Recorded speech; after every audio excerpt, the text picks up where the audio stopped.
말씀 제목은 충격, 충성, 충돌. 좀 강한 단어들이 세 개가 들어갔습니다. 충격, 충성, 충돌. 세 단어다 나와 상관없는 단어같이 좀 느껴지실 수 있겠는데, 그래도 우리에게 꼭 필요한 말씀이 아닌가 싶습니다. 아나니아와 삽비라의 죽음은 아닌 밤중의 홍두깨였습니다. 제 느낌에 조금 이게 울리는 것 같은데요. 소리가 좀 울리는 것 같아요. 아닌 밤중에 홍두깨, 이 말은 정말 뜻밖의 일이라는 거예요. 생각지도 못했는데 그 일이 일어났을 때 우리는 아닌 밤중에 홍두깨라 그럽니다. 정말 이런 일이 일어날 분위기가 아니었어요.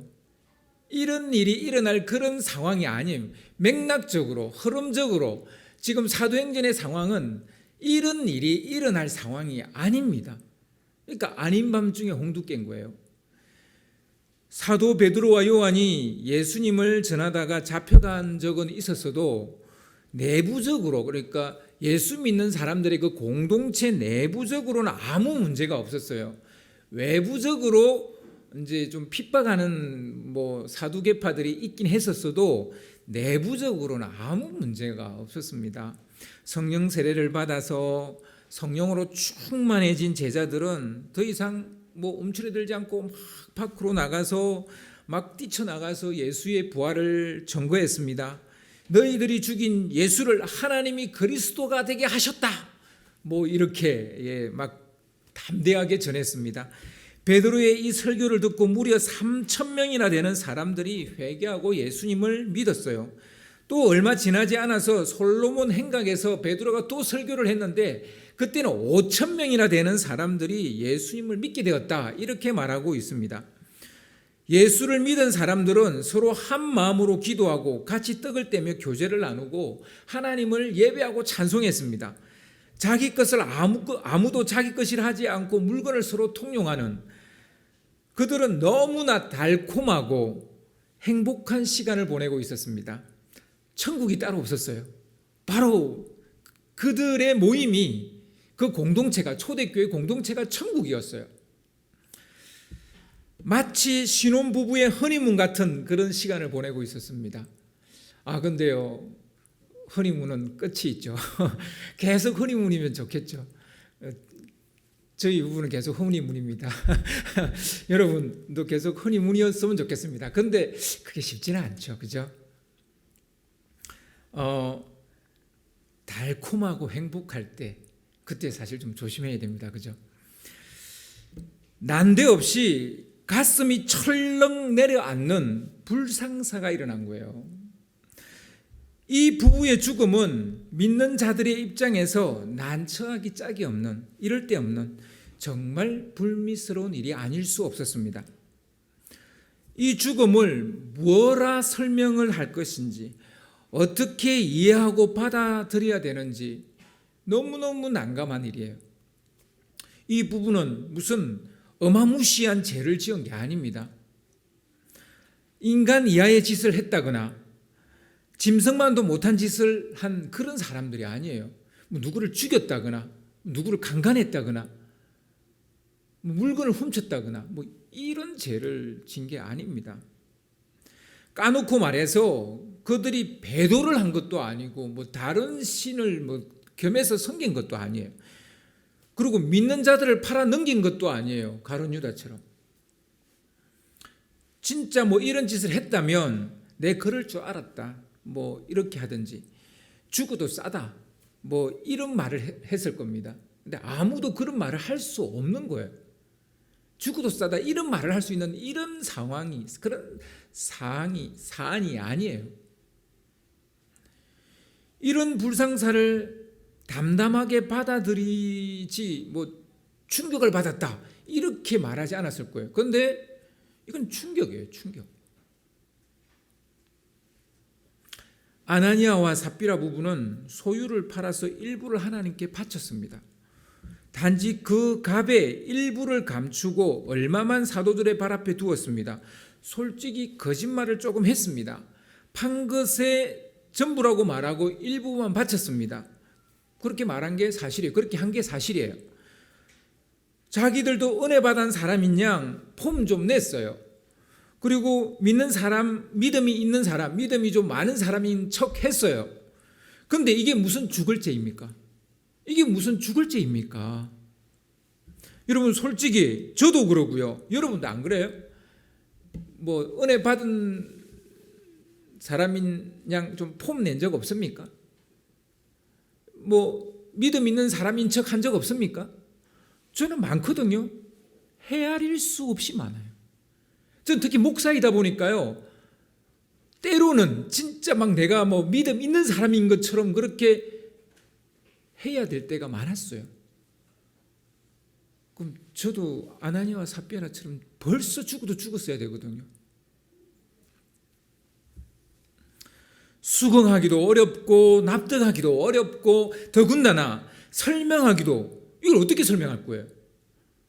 설명하기도 어려운 이런 얘기를 성경은 숨기지 않고 버젓이 기록해놨다는 거예요. 저 같으면요 이런 사건 그냥 덮고 갈 것 같아요. 굳이 이런 얘기를 기록해놓고 싶지 않을 것 같아요. 제가 한 번씩 일기를 쓰는데 일기 쓸 때 정말 저도 막 되새기고 싶지 않은 일들이 그날에 일어났을 때 그냥 안 쓰고 싶지, 그걸 뭐 굳이 막 쓰고 싶지 않거든요. 참 아픈 얘기잖아요. 지금까지 쌓은 이미지, 지금까지 교회가 쌓은 이미지 구겨지는 사건이잖아요. 어느 면에서 부끄러운 이야기잖아요. 그러니까 아나니아와 삽비라가 부끄럽다가 아니라 우리 안에 이런 일이 일어났다는 게 부끄러운 거잖아요. 누가 이런 일로 죽었다는 게 남한테 말하기가 참 뭐한 거잖아요. 성장하는 교회에 찬물을 끼얹는 이야기고요. 교회 공동체에 도움이 될 리 만무한 이야기잖아요. 지금 막 교회가 성장하고 있는데 이런 얘기를 하면 교회 성장에 도움이 되겠어요? 그런데 저자 누가는 이 불상사를 숨김없이 있는 그대로 기록하고 있다는 사실입니다. 무엇 때문에? 굳이 쓰지 않아도 될 이 난감하기 이를 데 없는 이 불상사를 사도행전에 사도들의 이 놀라운 이야기 속에 이걸 넣어놨을까요? 이 말고도 표적과 기사는 많잖아요. 만약 그 이유를 찾자면 그 중에 하나가 사도행전 5장 5절과 11절에서 말하고 있는 거 아닌가 싶습니다. 그래서 여러분 이 시간 우리 사도행전 5장 5절과 11절 말씀을 좀 보겠습니다. 당시 이 불상사를 목격한 사람들과 이 이야기를 들은 사람의 반응이 나옵니다. 아나니아가 이 말을 듣고 엎드러져, 이 말씀 좀 올려주세요. 아나니아가 이 말씀을 듣고 엎드러져 혼이 떠나니 이 일을 듣는 사람이 다 크게 두려워하더라. 온 교회와 이 일을 듣는 사람이 다 크게 두려워하니라. 제가 5절과 11절 다 읽었습니다. 그러니까 아나니아가 먼저 죽고 그 부인 삽비라가 나중에 죽었어요. 시간차가 있어요. 근데 두 사람의 그 죽음 각각의 코멘트를 다는데 어떻게 코멘트를 달았냐면 다 크게 두려워하더라. Great fear라고 돼 있어요. 둘 다 영어로. Great fear. 크게 두려워하더라. 이 great라는 말은 여러분 잘 아시죠? 그냥 작은 두려움이 아니라 진짜 큰 두려움이 그들 가운데 생긴 거예요. 모두 크게 두려워했다는 말이 연거푸 나옵니다. 솔직히 아나니아와 삽비라가 까무러치며 죽는 것을 현장에서 목격했다면 여러분 어찌 두렵지 않겠습니까? 여러분이 그 현장에서 아나니아가 죽는 걸 봤으면 두렵지 않겠습니까? 보지는 못했지만 이 사건의 자초지종을 들은 사람 중에 두려워하지 않을 사람이 어디 있겠습니까? 정말 그런 일이 일어났어? 정말이야? 진짜야? 그러지 않겠습니까? 막 그 얘기를 듣는 순간 손이 떨리고 가슴이 막 두근두근거리지 않겠습니까? 충격받지 않을 사람이 어디 있겠습니까? 하나님께서 이런 일을 행하신 이유도, 저자 누가가 이 사건을 숨기지 않고 기록한 것도 충격받고 두려움을 가지라는 거예요. 그러니까 사건이 일어난 이유도, 그리고 이 사건을 기록한 이유도 두려움을 가지라는 거예요. 이 사건을 통해서 두려움을 가지라는 거예요. 그게 이유예요. 이 사건이 일어난 이유도 그렇고 기록한 이유도. 하나님은 당신의 교회를 세우고 그 공동체를 지키기 위해 때로는 두려움을 주신다는 거예요. 하나님이 우리에게 두려움이 아니라 사랑을 주신다 이런 말씀도 있지만 하나님이 우리에게 두려움도 주신다고요. 우리는 이런 방식을 선호하지 않습니다. 이왕이면 좋은 방법으로 우리를 가르치시고 교훈하시고 책망하시고 우리를 선하게 인도하시지요 라고 우리는 그렇게 기대하고 바랍니다. 그래서 우리는 그런 방법을 선호합니다. 근데 항상 평탄하고 형통하게 우리를 이끄시기를, 우리의 믿음을 성장시키기를 우리는 기대합니다. 그런 방법을 선호합니다. 그러나 하나님의 생각은 우리 생각과 조금 다른 것 같아요. 이런 안타깝고 충격적인 사건을 접하고도 두려움이 생기지 않는다면 실은 그 사람이 이상한 겁니다. 그런데 이런 이상한 사람들이 요즘 참 많습니다. 여러분, 진정으로 아나니아와 삽비라 이야기를 읽고 충격을 받았습니까? 두려움을 느꼈습니까? 솔직히 말해보세요. 여러분, 이 본문을 읽고 충격 받았어요? 손이 떨렸어요? 마음이 쿵쾅쿵쾅 거렸어요? 심장이 쿵쾅쿵쾅 거려 봤어요? 읽고 하나님 왜 이랬지? 그냥 그러고 말았습니까? 우리의 문제는 이런 말씀을 읽어도 충격을 받지 않는다는 겁니다. 두려워하지 않는다는 겁니다. 요즘 하도 충격적인 사건들이 많이 일어나다 보니까 이 정도는 사건 축에도 속하지 않습니까? 충격받아야 할 것을 충격을 받지 않는 것이 우리의 문제라고요. 두려워해야 하는데 두려워하지 않는 것이 우리의 문제라고요. 충격요법은 충격을 받아야 효과가 있는 건데, 그렇잖아요. 충격요법이라는 걸 우리가 쓰는 거는 그것을 충격을 받으라고 충격요법을 쓰는 거잖아요. 그런데 우리는 충격을 받지 않으니까 더 쓸 패가 없는 거예요. 충격요법은 마지막이에요. 마지막. 더 이상 쓸 게 없어서 이제 충격요법을 쓰는 거거든요. 근데 이 충격요법의 두려움도 안 느끼고 마음도 떨리지도 않는다면 이제 더 쓸 패가 없는 거예요. 충격요법은 보통 최후의 방법인데 그것에 충격을 받지 않는다면 무슨 달리 해법이 없습니다. 그냥 포기, 이제 그 사람은 포기죠. 두려움이라는 감정은 경각심을 일으켜서 생명과 자신을 지키게 하는 역할을 해요. 이 두려움이라는 감정이 하는 역할이 그거예요. 우리의 생명과 우리의 자신을 지키게 하는 역할이 두려움의 역할입니다. 이 감정이 작동하지 않는다면 무엇으로 위험을 감지할 것이며 무엇으로 잘못을 우리가 일깨우게 되겠습니까? 이 두려움이란 감정이 없으면 우리는 그냥 완전 그냥 악으로 죽음으로 치닫는 거죠. 사실 사람은 이 두려움이라는 감정을 제대로 쓰지 못해서 망하는 겁니다. 우리가 망하는 이유는 이 두려움이란 감정을 제대로 쓰지 못해서 망한다고요. 아담과 하와 이야기로 거슬러 올라가 보겠습니다. 하나님께서 아담과 하와에게 생명을 불어넣고 생명을 그 코에 생기를 불어넣어서 사람이 됐죠. 생명이 됐죠. 그리고 난 후에 주님 뭐라 그랬어요? 그 생명을 거두어가는 죽음에 대해서 이야기해요. 생명을 불어넣고 난 다음에 바로 생명을 거두어가는 얘기를 했다니까요. 그게 성경의 시작이에요. 우리 인간의 시작이에요. 왜일까요? 동산 중앙에 있는 선악과를 따먹으면 정령 죽으리라 썸뜩한 경고를 하십니다. 우리를 사람으로 이렇게 만드시고 바로 하신 말씀이 정령 죽으리라는 거예요. 정령 죽으리라. 하나님 되게 고약하시다. 그죠? 이 뭐 하자는 거예요? 지금 만들어놓고 우리를 창조하시고 우리를 만드시고 이 썸뜩한 얘기를 하시는 이유는 뭘까요? 죽음은 인간이 느끼는 두려움 중에서 최고입니다. 사람이 제일 무서워하고 두려워하는 것은 죽음입니다. 여러분, 죽음보다 여러분을 두렵게 하는 게 뭐가 있습니까? 어떤 남편은 우리 마누라가 제일 두렵습니다. 이런 사람도 있고, 어떤 사람은 돈이 제일 두렵습니다. 이런 사람도 있는데, 난 죽음은 안 두려운데 돈 없는 건 두렵습니다. 이런 사람도 있긴 해요. 근데 그 사람이 그거는 그만큼 돈이 중요하다는 얘기지 죽음보다 돈이 더 두렵다는 얘기는 아닐 거예요. 여러분, 죽음이 사실은 우리에게는 가장 큰 적이에요. 가장 두려운 거예요. 이보다 더 한 건 없어요. 하나님은 죽음이라는 극단적 형벌로 두려움을 주어서 인간으로서 넘지 말아야 할 선을 넘지 못하게 하는 장치를 해두었던 거예요.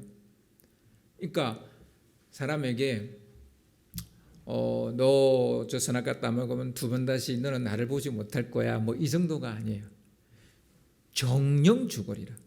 그러니까 사람이 제일 두려워하는 그것으로 안전장치를, 그러니까 선악과를 따먹지 못하는 안전장치를 만들었어요.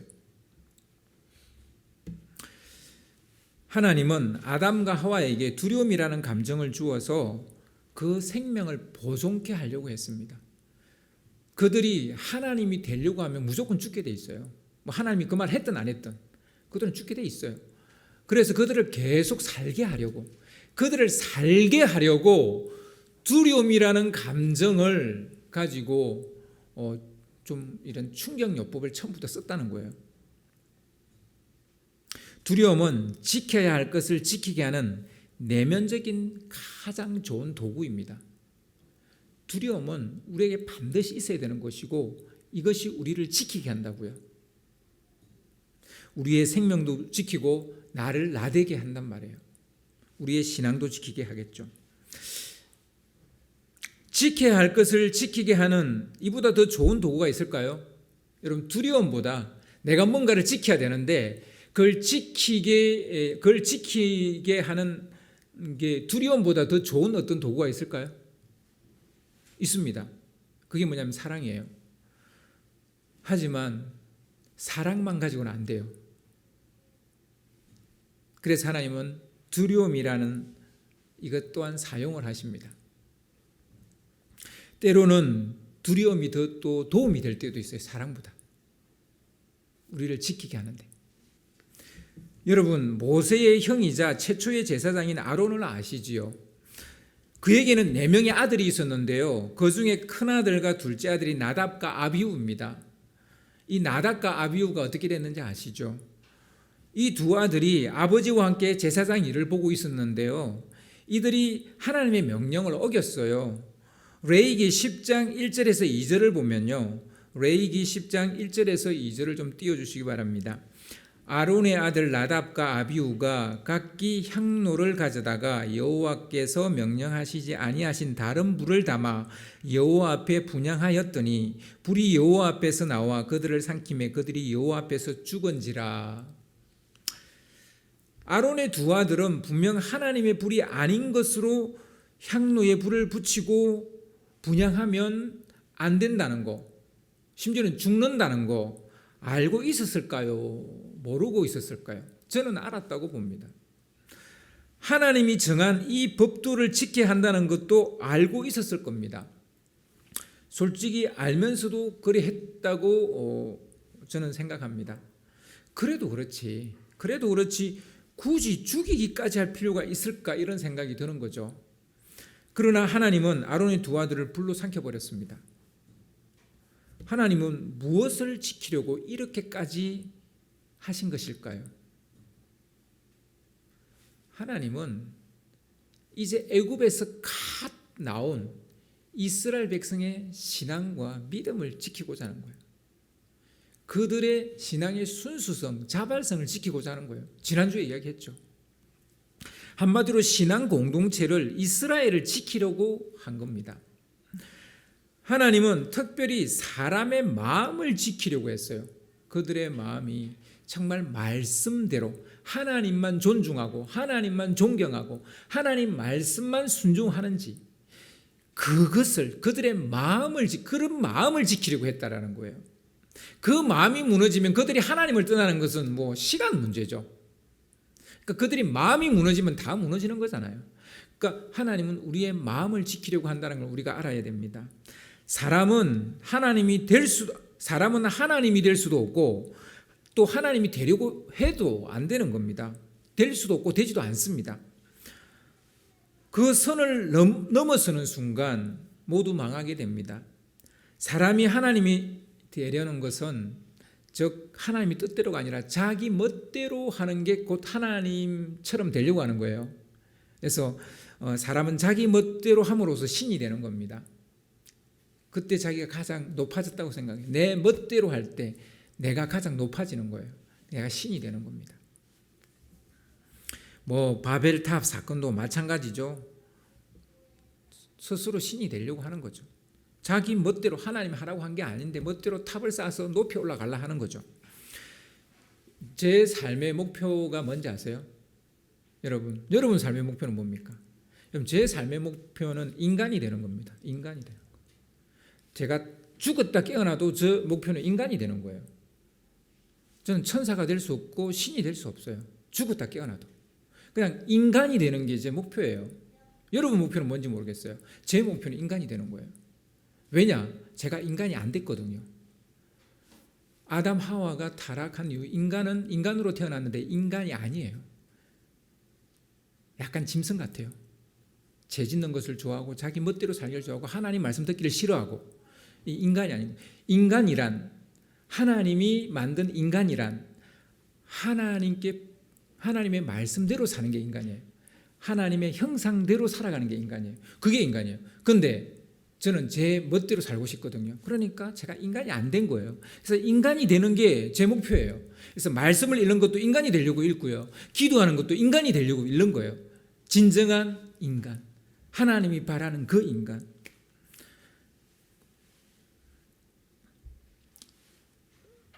아담과 하와에게도 아론의 두 아들에게도 죽음이라는 충격 요법으로 두려움을 가짐으로 선을 넘지 않도록 단둘이 하셨다는 거예요.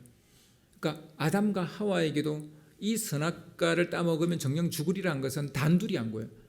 그 선을 넘지 말라는 거예요. 그리고 나답과 아비후를 죽인 것도 선을 넘지 말라는 거예요. 내가 명령한 불이 아닌 불로 분향하지 말라는 거예요.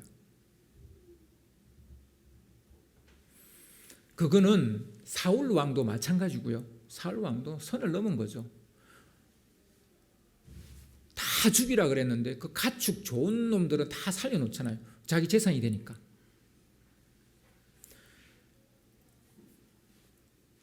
그러나 문제는 사람들이 이 경고의 말씀을 두려워하지 않는다는 거예요. 아담과 하와도 아론의 두 아들도 사울 왕도 그리고 우리도 충격 요법을 줘서 선을 넘지 못하게 했지만 두려워하는 마음을 잊어버림으로써 우리는 이 충격 요법에서 벗어나 버렸어요. 두려워하지 않습니다. 그 무엇도 두려워하지 않습니다. 그래서 하나님의 충격 요법이 소용이 없는 거예요. 성경에 이런 얘기가 수없이 많이 나오는데도 전혀 충격을 받지 않는 거예요. 이런 말씀 읽으면 손이 떨리고 두려워야 되는데 전혀 그렇지 않은 거예요. 두려운 것을 두려운 것으로 느껴야 하는데 마음이 둔해지다 보니까 두려운 것이 전혀 두렵게 느껴지지 않는 겁니다. 바로 이것이 우리의 문제고 우리가 망하는 이유입니다. 여러분의 애기들이 뜨거운 솥을 지금 막 가열되고 있는 솥을 만지면 뭐라 그래요? 에비 그러잖아요. 에비 만지지 말라고. 이거예요. 아나니아와 삽비라 이야기는 에비 이거예요. 이거라고요. 그냥 딱 한 단어로 말하면 에비 이거라고. 만지지 말라는 거예요. 그렇게 하지 말라는 거예요.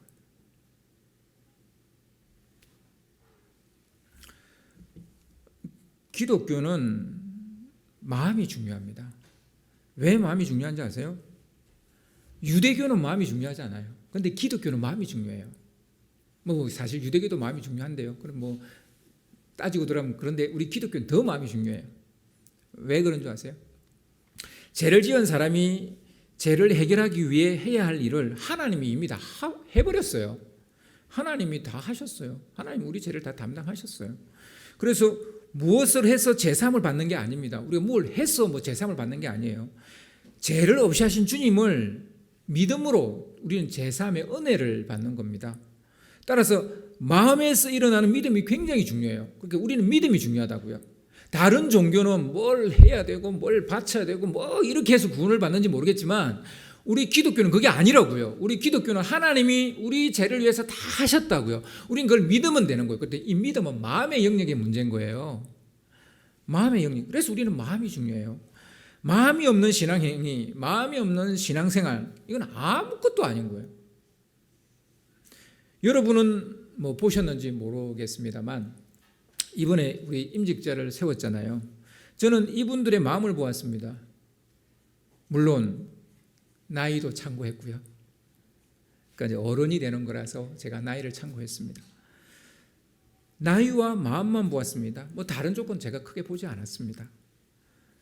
뭐 우리 교단 헌법에 보면은 임직자를 세울 때는 뭐 이런 조건 저런 조건 막 많아요. 그거 하나도 안 봤어요.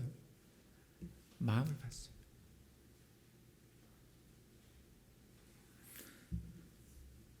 그 마음 중에서 하나님을 두려운 마음이 있는지를 제가 보았어요. 우리 뭐 임직자 중에 한 분인데요.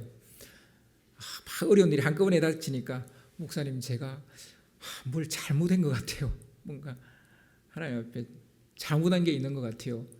라고 이야기를 하시는 거예요. 저야 위로하는 차원에서 뭐 그런 게 있겠습니까? 하여튼 기도하면서 같이 이겨냅시다. 뭐 이렇게 얘기했지만 저는 몰라요. 하나님이 그 집사님에게 어떤 일을 하셨는지 저는 잘 몰라요. 근데 중요한 것은요, 그 반응이라는 거예요. 하나님이 혹시 나에게 벌을 주신 건 아닌가? 나를 치신 건 아닌가? 그 마음속에 두려움이 있다는 거예요. 이게 정상인 거예요. 제가 이 마음을 봤다는 거예요. 이런 사람은 지금 삶이 조금 그래도 좀 신앙생활이 조금 그래도 이런 사람은 하나님을 두려워하는 마음이 있는 사람은 성장합니다. 믿음 안에 서 있습니다. 그런데 정말 자기한테 어떤 문제가 일어났는데도 전혀 그걸 하나님과 결부시키지 않아요. 하나님과 관계시키지 않아요. 이 사람은 두려움이 안 생겨요. 이 사람은 제가 볼 때는 믿음 성장하지도 않을 뿐더러 믿음의 사람도 아니에요. 믿음의 사람은 반드시 하나님에 대한 두려움을 가집니다. 틀림없어요. 자기가 말씀대로 살지 않는 것에 대한 두려움을 가지게 돼 있어요. 이게 정상입니다. 저는 그 마음이 있는 분들을 임직자로 세웠다고요. 이 마음이 없는 사람을 임직자로 세우면요 큰일 납니다. 여러분 한번 생각해 보세요. 목사가 하나님을 두려워하지 않으면 어떻게 될까요? 목사가 하나님을 두려워하지 않으면 정명석 되는 거예요. 문선명 되는 거예요. 이단 사이비 교수 되는 거예요. 여러분 직분자가 하나님을 두려워하지 않으면 어떻게 되겠어요? 교회를 세우는 게 아니라 어렵게 해요. 틀림없습니다.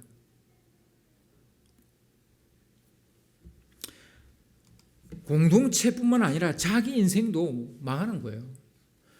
여러분 우리가 하나님 안에서 축복받고 형통해지려면요 반드시 하나님에 대한 두려움을 가져야 돼요.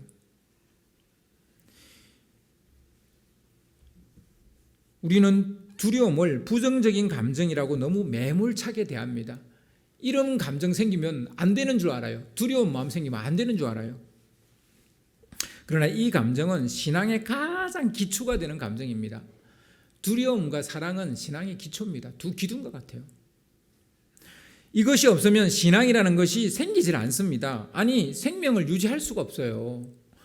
두려움이라는 이게 사라지니까 아담과 하와가 선악과를 따먹고 결국은 에덴 동산에서 쫓겨나는 거예요. 그리고 죽게 되는 거예요. 그 성경의 첫 이야기예요. 뭐 많이 뒤져봐야 되는 게 아니라 첫 이야기라고요. 이게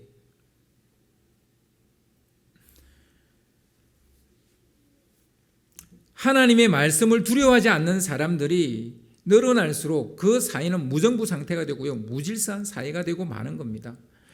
이스라엘이 왜 망했습니까? 우리가 지금 계속 선지서 읽고 있지 않습니까? 예언서 읽고 있지 않습니까?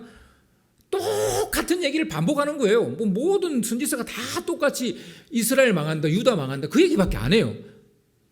그 망한다는 얘기를 반복해서 하는데도 이게 귀에 안 들어가요. 우리 귀에 안 들어간다고.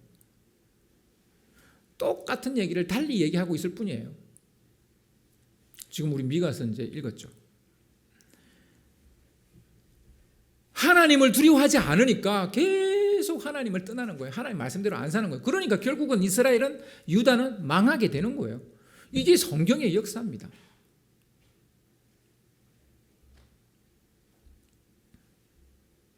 두려움과 사랑은 같이 가는 겁니다. 구약은 이 두려움이라는 부분을 되게 강조해놨고, 신약은 이 사랑이라는 걸 되게 강조해놨어요. 그렇다고 구약에 사랑이 없느냐? 그건 아니에요. 그렇다고 신약에 두려움이 없느냐? 그건 아니라고요. 아나니아와 삽비라 이야기가 신약에도 나온다고요. 단지 신약은 사랑을 더 강조하고 있고 구약은 두려움을 더 강조하고 있을 뿐입니다. 아나니아와 삽비라의 죽음은 하나님의 충격요법이에요. 이 부부의 죽음으로 하나님에 대한 두려움이라는 것이 생기라는 거예요. 그 두려움을 가지라는 거예요. 신앙과 교회는 이 두려움이라는 기초석 위에 세워지는 것을 우리가 알 수 있습니다. 여러분, 좋은 일만 생겨서 우리 미래가 좋아지는 게 아니에요. 때로는 시련과 아픔을 겪어야 미래가 좋아지는 경우도 되게 많아요.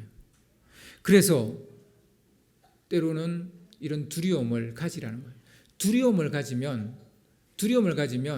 시련과 아픔이 오지 않을 수 있습니다.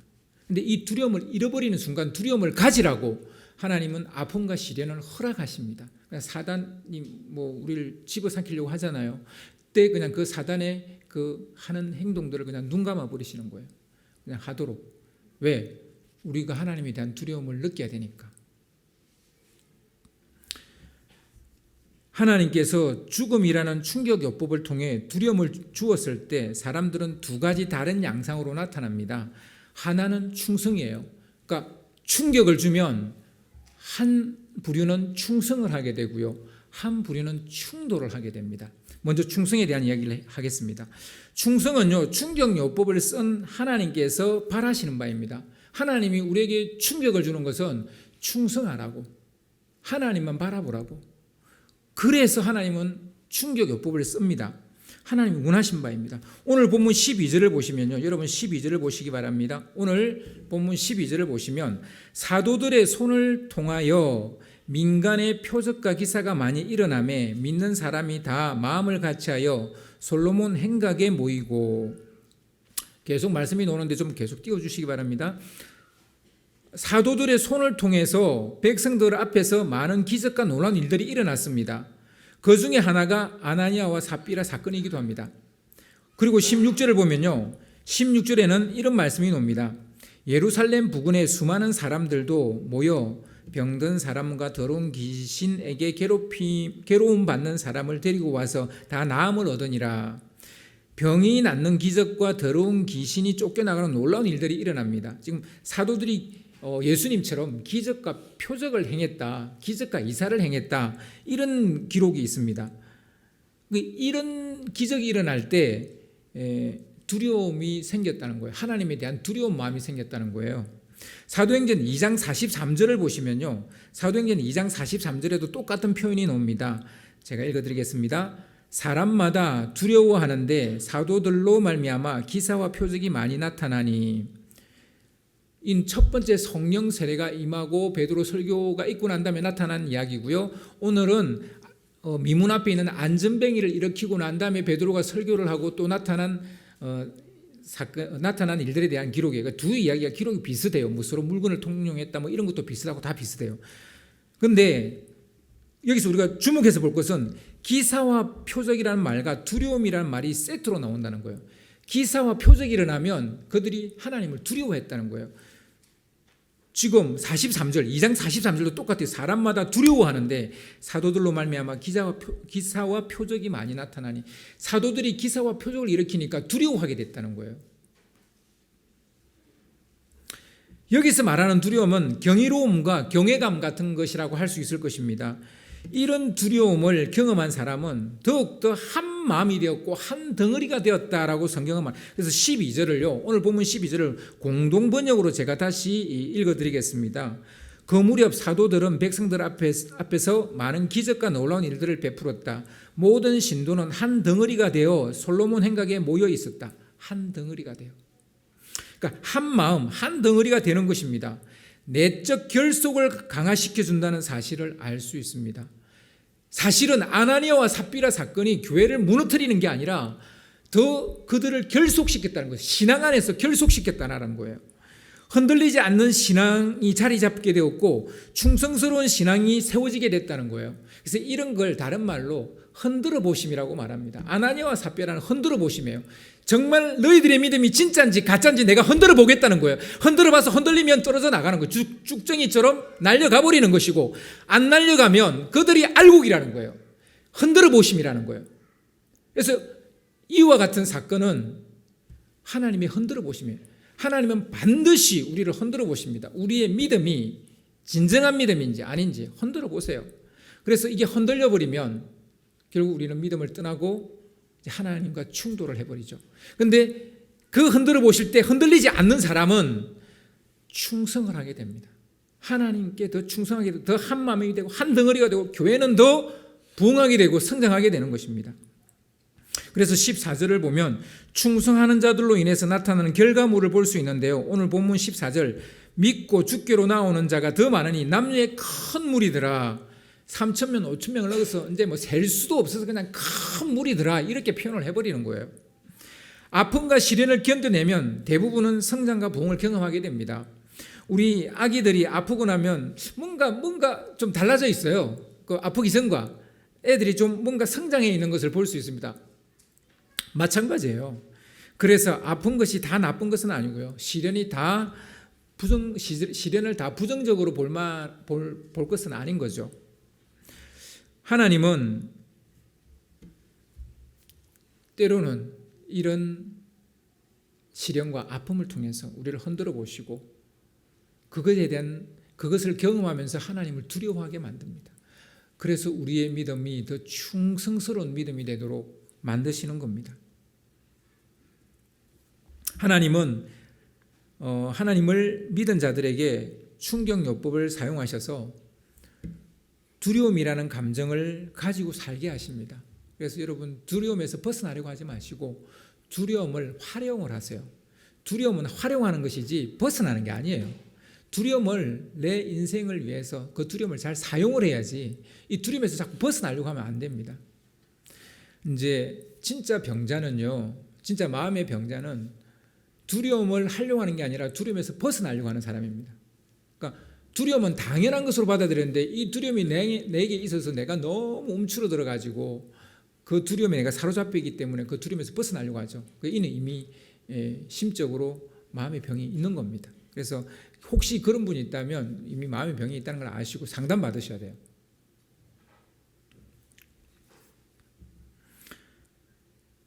하나님이 주시는 두려움은 단순히 공포, 포비아 이런 거 아닙니다. 병적인 불안 그런 거 아닙니다. 경이로움이고 경외감입니다. 이런 두려움의 감정이 우리의 믿음을 지탱시켜 준다는 사실을 잊지 마시기 바랍니다. 이제 두려움이라는 감정이 낳은 또 다른 양상에 대해서 살펴보기를 원합니다. 다른 양상은 충돌이라고 그랬습니다. 오늘 보면 13절을 보면 그 나머지는 감히 그들과 상종하는 사람이 없으나 백성은 칭송하더라 이렇게 말씀이 기록되어 있죠. 바람직한 두려움으로 신앙이 견고해진 충성스러운 사람들 외에 나머지가 있었다는 거예요. 나머지 사람들의 이야기가 나옵니다. 이들은 감히 하나님을 경외하는 사람들과 상종하지 못했다고 합니다. 즉 그 모임에 들어오지 못했다는 거예요. 그 모임에 들어오지 못한 사람들은 대부분 어떻게 돼요? 안티가 되죠. 이들은 대부분 사두개파 사람들이라고 할 수 있는데요. 그래서 사도행전 5장 17절 18절을 보시면요. 좀 띄워주시기 바랍니다.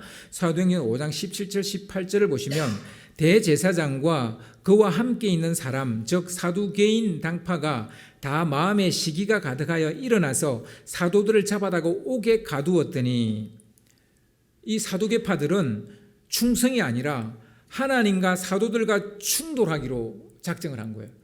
그들과 싸우기로 작정한 거예요. 저들을 잡아서 없애버려야 되겠다 이렇게 생각한 거예요. 이들의 마음에 시기심이 생겼다고 합니다. 무슨 일을 하다가 충격을 받았을 때 이러면 안 되지라고 말하며 정신을 차린다면 그 사람에게 그 충격은 좋은 순기능입니다. 그런데 무슨 일을 하다가 충격을 받고 시기심이 생기거나 열이 받거나 그러면 이 사람은 충돌할 가능성이 높습니다. 여러분은 이런 사람을 역기능이라고 말하면 됩니다. 여러분 순기능, 그 충격의 순기능적인 것들을 이용을 하십니까? 아니면 두려움의 역기능을 이용을 하고 있습니까? 여러분은 이 두려움을 어떤 식으로 사용하고 있습니까? 순기능에 사용하고 있습니까? 역기능에 사용하고 있습니까? 어떤 일로 시기나 질투 혹은 분노 같은 감정이 생긴다면 그 다음 강 건너 불보듯 뻔합니다. 그냥 충돌합니다. 거의 100%입니다. 제사장들과 사두개파 사람들은 예수의 잔당들이 기적과 표적을 행하고 병자를 고치고 그들 중에 순수성이 떨어진 사람이 죽는 사건이 일어나고 그러니까 막 위기의식을 느끼는 거예요. 저들이 막 더 똘똘 뭉치고 막 그러니까 위기의식을 느끼는 거예요. 사람들이 그들에게로 막 몰려가는 거예요. 막 그 무리가 셀 수가 없을 정도인 거예요. 그들은 이 일로 시기심이 생겼습니다. 그들은 자기도 모르게 두려움이라는 심리에 내몰려 그리스도인을 들이박았어요. 그러니까 이 두려움이 우리를 충성스럽기도 하지만 충돌하게도 만드는, 들이박게도 만든다는 거예요. 저는 예수 믿는 사람 중에 하나님이 충격요법을 쓰니까 하나님을 들이받는 사람을 많이 봤어요. 예수 믿는 사람 중에, 안 믿는 사람도 그렇지만 예수 믿는 사람 중에도 막 이런 하나님이 충격요법을 쓰니까 막 그 두려움이 생기는데 그 두려움이 충성스러운 거로 가지 않고 들이받는 것으로, 그래서 막 하나님을 욕을 하고 목사님을 욕을 하고 교회를 욕을 하고 막 그리고 이제 신앙을 떠나버리는 그런 사람을 많이 봤어요. 교회와 예수 믿는 사람들을 들이받는 사람들, 충돌하는 사람들이죠. 여러분, 하나님의 충격요법을 바로 이해하면 충성스러운 사람이 됩니다. 그러나 하나님의 충격요법을 잘못 받아들이면 충돌하는 사람이 됩니다. 하나님은 우리의 생명과 신앙을 지키기 위해서 한 번씩 충격요법을 쓰십니다. 안 쓰시면 안 돼요. 우리가 아무리 애걸해도 하나님은 쓰십니다. 쓰세요. 제가 이거를 말해드릴 수밖에 없어요. 저도 솔직히 이런 거 하나님 저한테 안 썼으면 좋겠어요. 저도 마음은 그래요. 그런데 성경은 그렇지 않다고요. 성경은 쓰신다고요. 하나님이 충격요법을 쓰신다고요. 그리고 우리 안에 두려움을 갖게 하십니다. 이건 우리의 영역이 아니에요. 우리가 어찌해 볼 수 있는 게 아니에요. 하나님이 충격요법을 쓰시는 것은 우리 손 밖의 일이에요. 우리는 그 충격요법이 닥쳤을 때 충성스러운 사람이 될지 충돌하는 사람이 될지 그게 우리의 선택입니다. 그건 우리 영역에 있어요. 어느 것을 선택할지는 그건 우리 영역이에요. 말씀을 정리하려고 합니다. 하나님은 충격요법으로 우리 안에 두려움을 야기시킵니다. 분명히요. 두려움을 야기시키는 것은 우리를 살리기 위함이고 지키기 위함이라는 것을 여러분 아셔야 됩니다. 또한 두려움은 우리의 잠자는 영혼을 일깨웁니다. 따라서 두려움은 입에는 쓰지만 좋은 약과 같아서 충성스러운 마음을 줍니다. 하지만 어떤 일은 두려움을 느끼면서 도리어 위기를 느껴서 들이받는 사람이 되기도 합니다. 어떤 사람이 될 것입니까? 그것은 여러분이 선택하는 것입니다.